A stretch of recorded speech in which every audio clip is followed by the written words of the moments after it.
మన కేంద్ర ప్రభుత్వం మోదీ గవర్నమెంట్ ప్రవేశపెట్టినటువంటి జన్దారి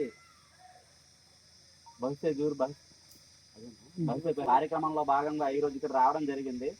అయితే ట్రైబల్ ఏరియాస్, గిరిజన ప్రాంతాలు ఎక్కడైతే సమాజానికి కొంచెం దూరంగా ఉన్నాయో వారిని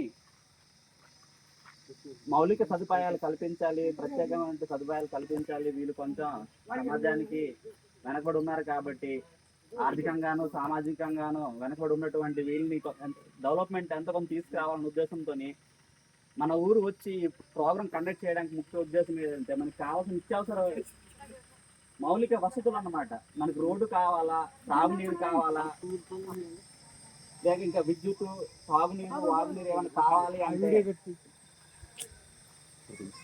కాకుండా ఇది వరకు ఇల్లులు వచ్చాయి, అవి శాంక్షన్ లో ఉన్నాయి. అవి కాకుండా మీకు ఏమైనా ఇంకా కావాలంటే అవి ఇక్కడ ఇదివరకు అయితే తార్ రోడ్డు ఉంది, ఇక్కడ మీకు సీసీ రోడ్డు కానీ తాగునీరు అయితే మీకు ఉంది. ఇంకా ఏమైనా నిత్యావసరాలు కావాలంటే వాటి గురించి చెప్పడానికి అన్నమాట.